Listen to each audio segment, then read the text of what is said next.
Today's chapter, Proverbs 23, teaches on many different aspects of a Christian's life, and I encourage you to dwell on each when you read this chapter. However, I want to focus on two sections, the first one being from verse 17, which says this: "Do not let your heart envy sinners, but live in the fear of the Lord always." Sometimes sinners seem to be prospering in this world, but we should not envy them or their evil ways, because prosperity does not last forever. And just as verse 5 says, "In the blink of an eye, wealth disappears, for it will sprout wings and fly away like an eagle."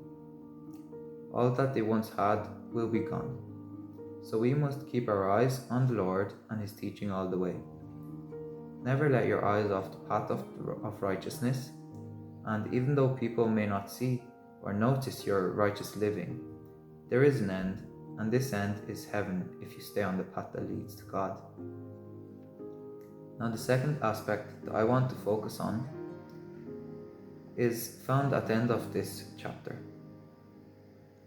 from verse 31, which says, "Don't gaze at the wine, seeing how smoothly it goes down, for in the end it bites like a poisonous snake, it stings like a viper."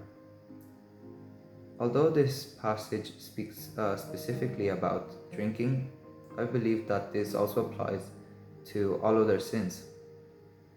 And no matter how pleasing a sin may look, in the end it will harm you, and that is certain.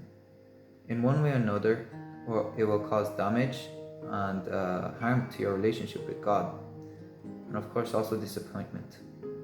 And just as verse 34 says, "You will stagger like a sailor tossed at the sea, clinging to a swaying mast.